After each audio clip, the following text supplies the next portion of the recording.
नमस्कार दोस्तों, मेरे चैनल भक्ति भाव टीवी में आपका स्वागत है। तो दोस्तों, आज की इस वीडियो में मैं आपको बताने वाली हूँ जीवन के प्रतीक, सत्य के तत्व, रथ यात्रा में शामिल तीनों रथों में जुते घोड़े के नाम क्या हैं और क्यों है उनका महत्व। भगवान का रथ भले ही श्रद्धावश हाथ से खींचा जाता है और श्रद्धालु इस रथ को बड़ी भक्ति और चाव से खींचते हैं, लेकिन तीनों रथों पर अलग अलग घोड़े भी जुते होते हैं। ये घोड़े भगवान के रथ के साथ ही रहते हैं और इन्हें प्रतीकात्मक तरीके से बनाया जाता है। तीनों रथों के घोड़ों के अलग अलग नाम भी हैं। उड़ीसा की विश्व प्रसिद्ध जगन्नाथ यात्रा की शुरुआत हो चुकी है। इस रथ यात्रा को देखने के लिए देश ही नहीं, दूर दूर देशों से भी लोग पहुंचते हैं और पुरी के सागर तट पर स्थित श्री मंदिर के विशाल परिसर से लेकर जिस रास्ते रथ यात्रा होती है, वहां आस्था और भक्ति का विशाल जनसमुद्र उमड़ पड़ता है। रथ यात्रा में भगवान जगन्नाथ, उनके बड़े भाई बलभद्र और बहन सुभद्रा सभी अपने अपने रथ पर सवार होकर नगर दर्शन के लिए निकलते हैं और देवी गुंडीचा के मंदिर तक जाते हैं। भगवान देवी गुंडीचा को मौसी कहते हैं और इसीलिए उनका धाम गुंडीचा तीर्थ कहलाता है। 9 दिन तक यहाँ विश्राम करने के बाद भगवान की श्री मंदिर में वापसी होती है और उनका रथ फिर से खींचकर लाया जाता है, जिसे बाहुदा रथ यात्रा कहते हैं। बाहुदा यानी श्री मंदिर में श्री भगवान की वापसी। रथ में जुते हुए प्रतीकात्मक घोड़े। ये परंपरा उड़ीसा और पुरी की सांस्कृतिक पहचान है और धरोहर की तरह पुरानी से नई पीढ़ी में मिलती है। लेकिन सवाल उठता है कि अगर रथ है तो उसे हाथ से क्यों खींचा जाता है? उसके घोड़े कहाँ हैं? बता दे कि भगवान का रथ भले ही श्रद्धावत हाथ से खींचा जाता है और श्रद्धालु इस रथ को बड़ी भक्ति और चाव से खींचते हैं, लेकिन तीनों रथों पर अलग अलग घोड़े भी जुते होते हैं। ये घोड़े भगवान के रथ के साथ ही रहते हैं और इन्हें प्रतीकात्मक तरीके से बनाया जाता है। तीनों रथों के घोड़ों के अलग अलग नाम भी हैं। जगन्नाथ प्रभु के रथ में जुते घोड़े। जैसे भगवान जगन्नाथ के रथ में 4 घोड़े जुते होते हैं, इन चारों के नाम बहुत ही आकर्षक है। भगवान जगन्नाथ के रथ के चारों घोड़े सफेद रंग के होते हैं। इनके नाम है शंख, बालाहक, श्वेत और हरिदाश्व। पहले घोड़े को शंख नाम भगवान के पांचजन्य शंख से मिला है। यह घोड़ा शुभारंभ का प्रतीक है और इसकी हिनहिनाहट सकारात्मकता लाती है। बालाहक तेज दौड़ने वाला घोड़ा है। श्वेत सौम्यता का प्रतीक है और हरिदाश्व हर तरह के संकट का नाशक है। इनके ये नाम भगवान के स्वयं अपने 4 गुणों के लिए दिए गए हैं, जिनमें वह सत्य, व्रत, सौम्य और ऊर्जा को न सिर्फ नियंत्रित करके रखते हैं, बल्कि जीवन को भी इसी के आधार पर सुचारू रूप से चलाते हैं। भगवान के जिस रथ में ये घोड़े जुते होते हैं, उसका नाम नंदी घोष है। बलभद्र के रथ के घोड़े का नाम। इसी तरह भगवान के बड़े भाई बलभद्र के रथ में भी 4 घोड़े हैं। उनके नाम है तीव्र, घोड़, द्विशर्मा और स्वमनवा। तीव्र घोड़ा समय की तीव्रता का प्रतीक है। घोड़ नाम का घोड़ा पल पल बदलती प्रकृति के स्वरूप का प्रतीक है। दीर्घश्रमा इस बात का प्रतीक है कि श्रम ही जीवन का आधार है और स्वयंनवा अपने आत्मनियंत्रण का प्रतीक है। देवी सुभद्रा के रथ में भी हैं 4 घोड़े। देवी सुभद्रा के रथ में भी 4 घोड़े जुते हैं, लेकिन चूंकि देवी सुभद्रा नारी जाति और स्त्री शक्ति का स्वरूप है और स्वयं योग माया है, तो उनके रथ में जुते घोड़े भी स्त्री शक्ति का ही प्रतीक लगते हैं। ये उनके नाम में भी स्पष्ट है। शायद ये घोड़े नहीं बल्कि घोड़ियां हैं। पहली घोड़ी का नाम रोचिका, रोचिका जीवन की रोचकता का प्रतीक है। दूसरी है मोचिका, जो इस जीवन से परे मोक्ष का प्रतीक है।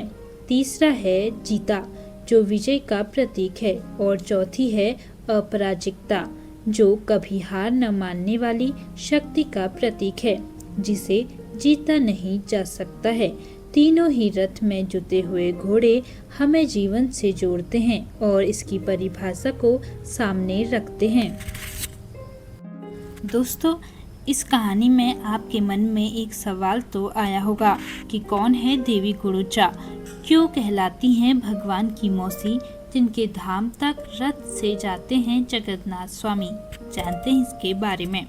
देवी गुडीचा को महाप्रभु श्रीदेवों की मौसी कहा जाता है, लेकिन वह त्रिदेवों की मौसी कैसे बन गई और उनका भगवान बलभद्र, देवी सुभद्रा समेत जगन्नाथ जी से क्या संबंध है, यह बहुत बड़ा सवाल है। पुरी में जगन्नाथ रथ यात्रा की शुरुआत शुक्रवार से हो गई है। 27 जून को आषाढ़ की द्वितीया की शुभ तिथि में श्री मंदिर में विराजित भगवान की प्रतिमाओं को उन्होंने बड़े भाई और बहन के साथ सिंहद्वार पर लाया गया और फिर यहाँ से उनके रथों पर आसीन किया गया। श्री मंदिर से प्रतिमाओं को निकालकर रथ तक ले जाने की प्रक्रिया पहाड़ी कहलाती है, जिसमें भगवान को प्यार और भक्ति से कंधों पर झुलाते हुए बाहर लाया जाता है। देश विदेश से लाखों की संख्या में श्रद्धालु रथ यात्रा जुलूस में शामिल होने के लिए पुरी में जुटे हुए हैं। रथ यात्रा की प्रक्रिया में भगवान की प्रतिमाओं को रथ पर आसीन करके उनके रथों को हाथ से खींचकर श्री गुडीचा मंदिर ले जाया जाता है। यह मंदिर पुरी जगन्नाथ मंदिर से लगभग 2.5 किलोमीटर दूर है। गुडीचा मंदिर महाप्रभु जगन्नाथ, उनके भाई बलभद्र और बहन देवी सुभद्रा के मौसी का घर माना जाता है। कैसे भगवान की मौसी बन गई देवी गुडीचा? देवी गुडीचा को महाप्रभु श्रीदेवों की मौसी कहा जाता है। असल में जब उत्कल क्षेत्र के राजा इंजुमन और उनकी पत्नी रानी गुडीचा ने भगवान नीलमाधव के लिए मंदिर बनवा लिया, तो अब प्रश्न आया कि मंदिर और देवी प्रतिमाओं की प्राण प्रतिष्ठा कैसे हो। प्राण प्रतिष्ठा की रीत के बाद ही मंदिर में पूजन हो सकता था। सवाल उठा कि इस कार्य के लिए योग्य ब्राह्मण कौन होगा। इस पर विचार होने लगा। इधर देव ऋषि नारद उत्कल पहुँचे तो राजा ने उनसे प्राण प्रतिष्ठा का पुरोहित बनने का निवेदन किया, लेकिन देवर्षि नारद ने कहा, इस दिव्य विग्रह की प्राण प्रतिष्ठा ब्रह्मा जी को ही करनी चाहिए, इसीलिए आप मेरे साथ चलिए और उन्हें आमंत्रण दीजिए, वह जरूर आएंगे। राजा इसके लिए शहर से तैयार हो गए और ब्रह्मा जी को आमंत्रण देने के लिए देवर्षि के साथ चलने को कहने लगे। तब नारद मुनि ने कहा कि राजन, क्या आपने ठीक से विचार कर लिया है कि आप चलना चाहते हैं? राजा ने कहा, इसमें विचार की क्या बात है, अब तो श्री मंदिर की स्थापना का अंतिम पड़ाव है, प्राण प्रतिष्ठा होनी है, फिर मैं संन्यास धारण कर लूंगा। तब देवऋषि नारद ने कहा, आप पहले विचार कर लीजिए और ब्रह्मलोक चलने से पहले अपने परिवार से आखिरी बार मिल तो लीजिए। आखिरी बार ये शब्द सुनकर रानी गुडीचा असहज हो गई। राजा भी कुछ समझ नहीं पाए। राज परिवार परेशान हो गया। तब देवर्षि नारद ने कहा, आप मनुष्य हैं, ब्रह्मलोक जाने और वहां से लौटने में धरती पर बहुत सारा समय बदल चुका होगा, कई शताब्दियां लग जाएंगी। अब आप लौटेंगे तो न आपका राज परिवार रहेगा, न ही ये राज्य, सगे संबंधित भी जीवित नहीं रहेंगे। पूरी नीलांचल क्षेत्र में किसी और राजा का शासन रहेगा। आप ब्रह्मदेव को लेकर लौटेंगे तो शायद ही आप इस क्षेत्र को पहचान पाएंगे। अब राजा के लिए नई परेशानी सामने थी। वह मृत्यु से तो नहीं डरते थे, लेकिन उनसे इस बात की चिंता सता रही थी कि श्री मंदिर की स्थापना नहीं हुई और जब तक ब्रह्मदेव को लेकर लौटे तब तक ये न जाने किस हाल में हो। देवर्षि नारद ने उनकी इस चिंता को भांपते हुए कहा कि आप ब्रह्मलोक चलने से पहले राज्य में 100 कुएं, जलाशय और यात्रियों के लिए सराय बनवा दें। इसके साथ ही 100 यज्ञ करवाकर पुरी के लिए इस क्षेत्र को पवित्र मंत्रों से बांध दे। इससे राज्य में कीर्ति रहेगी और पूरी क्षेत्र सुरक्षित रहेगा। राजा ने ये सारे कार्य करवा लिए और फिर चलने के लिए तैयार हो गए। तब रानी गुडीचा ने कहा कि जब तक आप लौटकर नहीं आते मैं प्राणायाम के जरिए समाधि में रहूंगी और तप करूंगी। विद्यापति और ललिता ने कहा कि हम रानी की सेवा करते रहेंगे। राजा ने विद्यापति से राज्य भी संभालने के लिए कहा, लेकिन उन्होंने राजगद्दी पर बैठने से इनकार कर दिया और कहा कि मैं रानी माँ की सेवा करते हुए ही राज्य का संरक्षण करता रहूंगा। ये सारे प्रबंध करने के बाद राजा देवर्षि नारद के साथ ब्रह्मलोक पहुँचे और ब्रह्मा जी से श्री मंदिर की प्राण प्रतिष्ठा के लिए आग्रह किया। ब्रह्मा ने राजा की बात मान ली और उनके साथ उत्कल के श्री क्षेत्र पहुँचे। जब वे सभी वापस धरती पर लौटे तो तब तक कई सदियां बीत चुकी थी। अब पुरी में किसी और का शासन था। राजा के सभी परिजनों की मृत्यु हो चुकी थी, बल्कि उनके सभी संबंधियों की पीढ़ियों में कोई नहीं बचा था। इस दौरान श्री मंदिर भी समय की परतों के साथ रेत के नीचे दब गया था और सदियों तक रेत में ही रहा था। जब राजा ब्रह्मलोक को गए और वापस लौटे तब तक धरती पर बहुत सा समय बीत गया था। राजा इंद्रद्युम्न का राज्य पुरुषोत्तम क्षेत्र काफी बदल चुका था और रही सही कसर समुद्री तूफानों ने पूरी कर दी।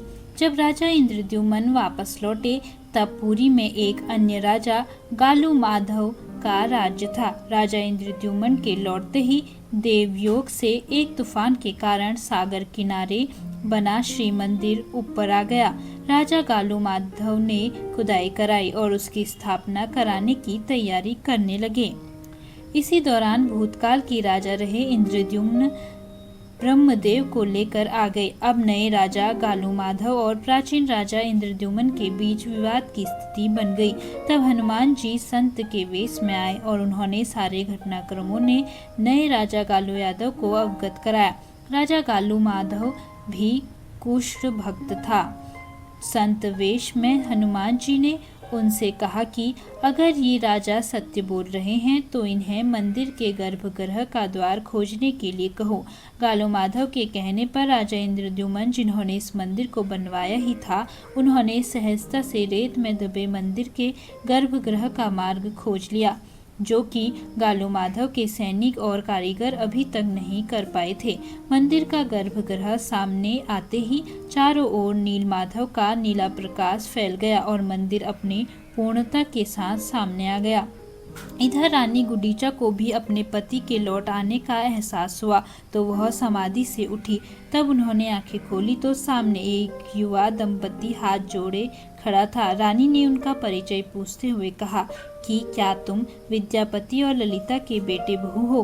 तब सामने खड़े दंपति ने कहा कि नहीं, वे तो हमारे बहुत पुराने पूर्वज थे। हम कई पीढ़ियों से आपको माई मानकर पूजते आ रहे हैं। यह हमारे कुल की बहुत पुरानी परंपरा है। आप हमारे लिए देवी हैं और हम ये मानते हैं कि आपकी ही वजह से पूरी क्षेत्र में कभी कोई आपदा नहीं आई। रानी गुडीचा की टूटी समाधि। तब रानी गुडीचा ने कहा, नहीं बच्चों, मैं कोई देवी नहीं हूँ, लेकिन तुम्हारे पूर्वज जरूर हूँ। तुम मुझे सागर तट पर श्री मंदिर ले चलो। तब उस नौजवान ने रानी गुडीचा को रेत से दबे मंदिर के मिलने की जानकारी दी और उन्हें वहां ले गए। एक बार फिर राजा इंद्रद्युम्न और रानी का मिलन हुआ। रानी की बात सुनकर राजा गालू माधव को भी सभी बातों पर भरोसा हो गया। इसके अलावा उन्हें राजा के बनाए 100 कुएं, जलाशय और सराय के भी अवशेष मिले, जिससे उन्हें राजा की कीर्ति का पता चला।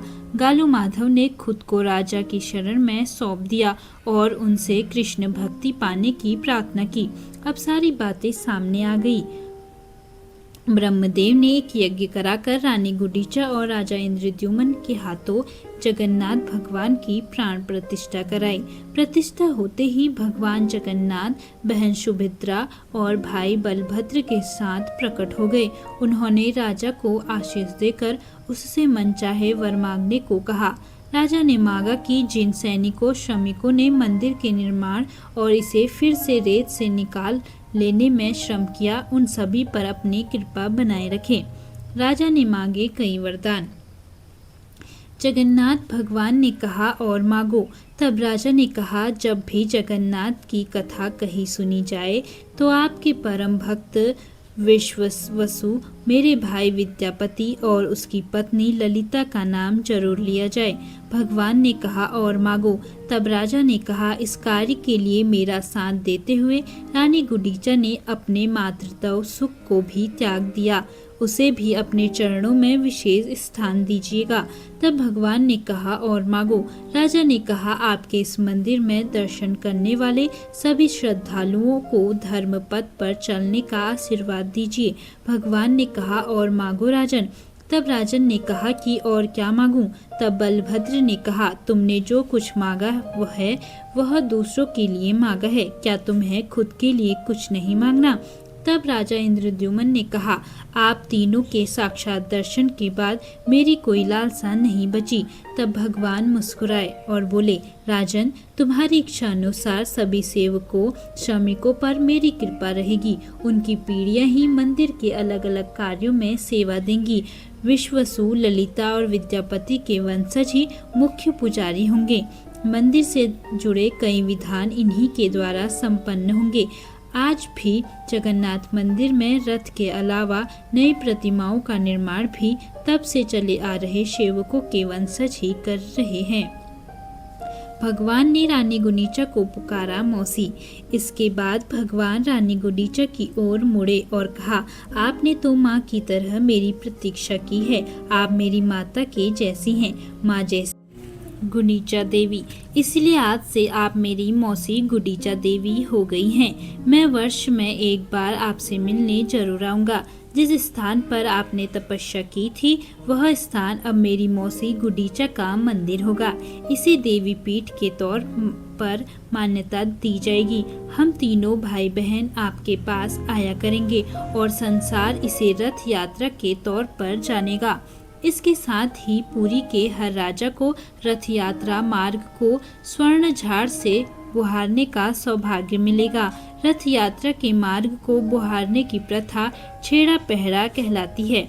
इस तरह भगवान ने राजन, रानी गुंडीचा, विद्यापति और ललिता, विश्ववसु और पुरी के तत्कालीन राजा गालू माधव के साथ सभी दर्शन करने वाले श्रद्धालुओं को वरदान दे दिया। इसी के बाद से जगन्नाथपुरी भगवान का घर और धरती पर नारायण का वैकुंठ बन गया। ऐसे बना गुंडीचा धाम तीर्थ। पुरी के श्री मंदिर में विद्यापति और ललिता और विश्ववसु के वंशज ही पूजा करते आ रहे हैं। इन्हें दधापति भी कहते हैं। इसके अलावा अन्य सेवा कार्यों में भी श्रमिकों कारीगरों के वंशज ही शामिल हैं। ज्येष्ठ पूर्णिमा के दिन भगवान का प्राकट्य हुआ था। इसे उनके जन्म के तौर पर देखा जाता है और फिर 15 दिन के विश्राम के बाद उन्हें गर्भगृह से बाहर लाकर सभी को दर्शन कराए जाते हैं और रथ यात्रा निकाली जाती है। यही परंपरा आज भी जारी है। इसीलिए भगवान हर वर्ष अपनी मौसी गुंडीचा देवी के पास रथ से जाते हैं। राजा इंद्रद्युम्न की पत्नी रानी गुंडीचा ही भगवान की मौसी है। उनके धाम की मान्यता शक्तिपीठ के बराबर है, जिसे गुंडीचा पीठ, गुंडीचा देवी और गुंडीचा तीर्थ भी कहा जाता है। तो दोस्तों, कैसी लगी आपको यह सब जानकारी कमेंट करके ज़रूर बताएं और ऐसी ही बहुत सारी कहानियों, कथाओं और जानकारियों को सुनने के लिए मेरे चैनल को सब्सक्राइब करें। और आप इस वीडियो को कहां से देख रहे हैं कमेंट बॉक्स में ज़रूर लिखें। धन्यवाद।